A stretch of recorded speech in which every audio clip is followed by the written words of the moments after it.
Today is February 20th, which in my region is our last average frost date.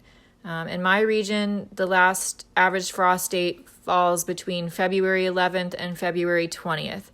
So at this point, I am pretty confident that we're not going to get another frost, and it should be safe to start planting my warm season crops. So it is time to get started with my spring planting. I'm planting a whole bunch of seeds this weekend. I'm going to plant a couple of heat-tolerant lettuces. This is Jericho romaine and Manoa lettuce. It's really too late to be starting lettuce at this point. It's late February and it's starting to get really hot already. But these are more heat tolerant, so I'm going to try to plant these and see how long I can get them to go for. These are some different types of chard. I have perpetual spinach, it's a type of chard, red chard, and Barese Swiss chard. And I'm going to do one last round of carrots. I've already done 2 different plantings throughout the winter, so this will be my last planting of carrots. And I'm going to do one last planting of beets. And then I'm going to be planting some cucumbers. Marketmore 76 is one of my favorite. And then a couple of types of summer squash, some coquezel zucchini, and some yellow crookneck squash. I usually succession plant both of those. So this is actually my second planting of cucumbers and squash, and I'll do a few more plantings in the spring. I'm going to be planting a few types of beans, some green beans and Cherokee Trail of Tears beans, and some Borlato shell beans. And I'm going to do another round of some pepper plantings. I already started quite a few pepper plants in January indoors, which I'm going to be transplanting pretty soon in the next couple of weeks. I'm going to also be planting some flowers and some herbs. Planting some nasturtium, which is, it attracts beneficial insects, and calendula, which is a medicinal flower. Bergamot, which also attracts beneficial insects, and French marigold, which also attracts bees and other beneficial insects, but it's also good for repelling nematodes in the soil.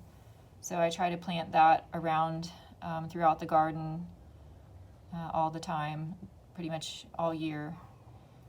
And some alyssum, which attracts the bees and the pollinators.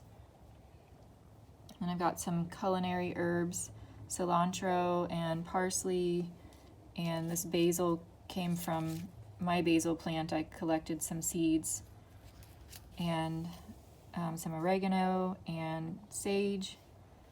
And then I have some medicinal seeds, lemon balm, and several different types of holy basil.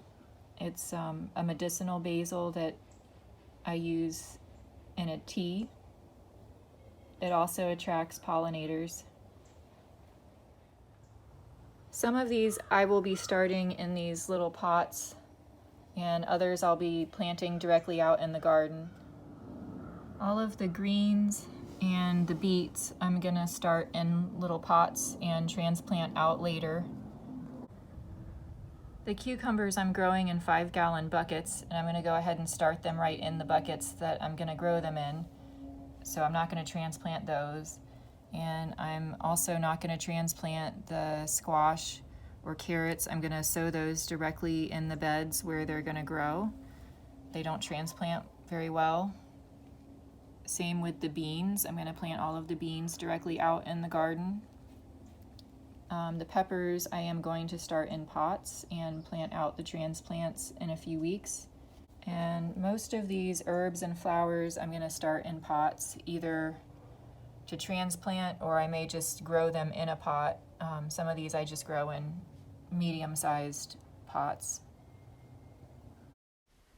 I started a whole bunch of tomato seeds in pots indoors a month ago, and now they are outgrowing their little pots, so I am potting them up into a larger pot until I'm ready to transplant them out in the garden. I normally like to transplant these directly into the garden from the little pots, but I haven't had time to get my beds ready, so this way they can stay in pots a little longer and buy me some time while I prep the beds.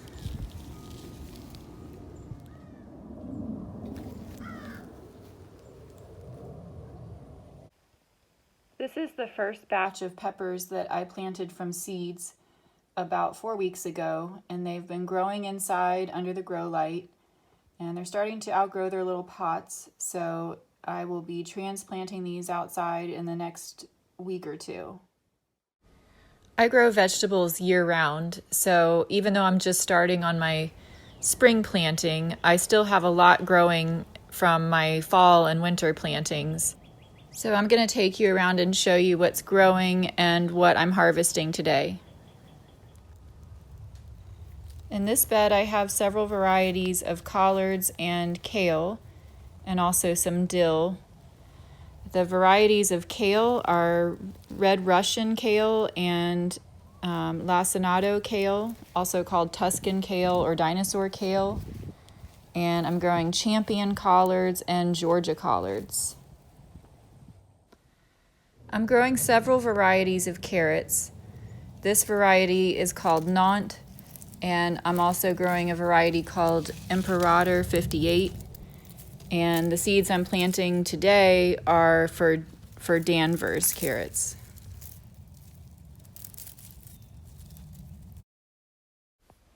These are French breakfast radishes, and I'm also growing cherry bell radishes.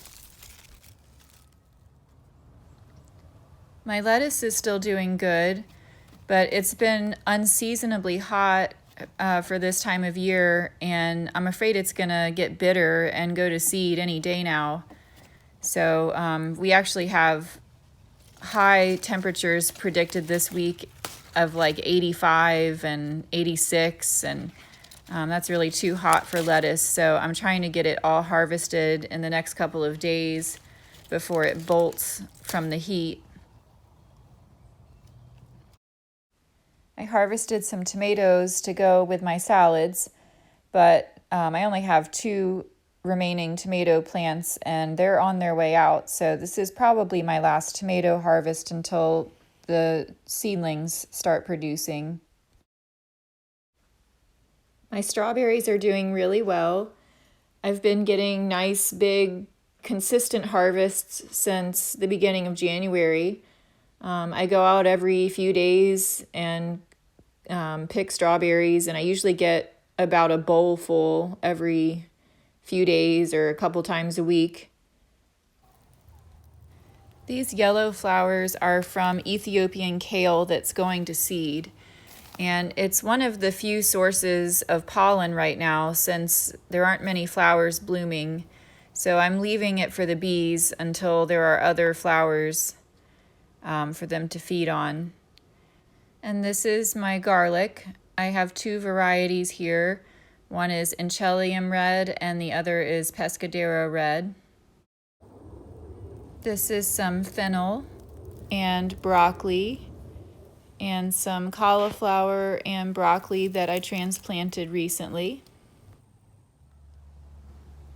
This is a zucchini plant that made it through the winter, surprisingly, and it's even got some baby zucchinis on it. This little citrus tree is doing well.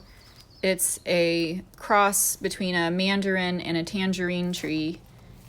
I think we've had it about a year. I think we planted a little less than a year ago, and it's producing its first fruits, which are really good and sweet. So far it's doing good out here under the oak trees. and hopefully it won't get citrus greening. Well, this concludes my garden tour. Happy gardening!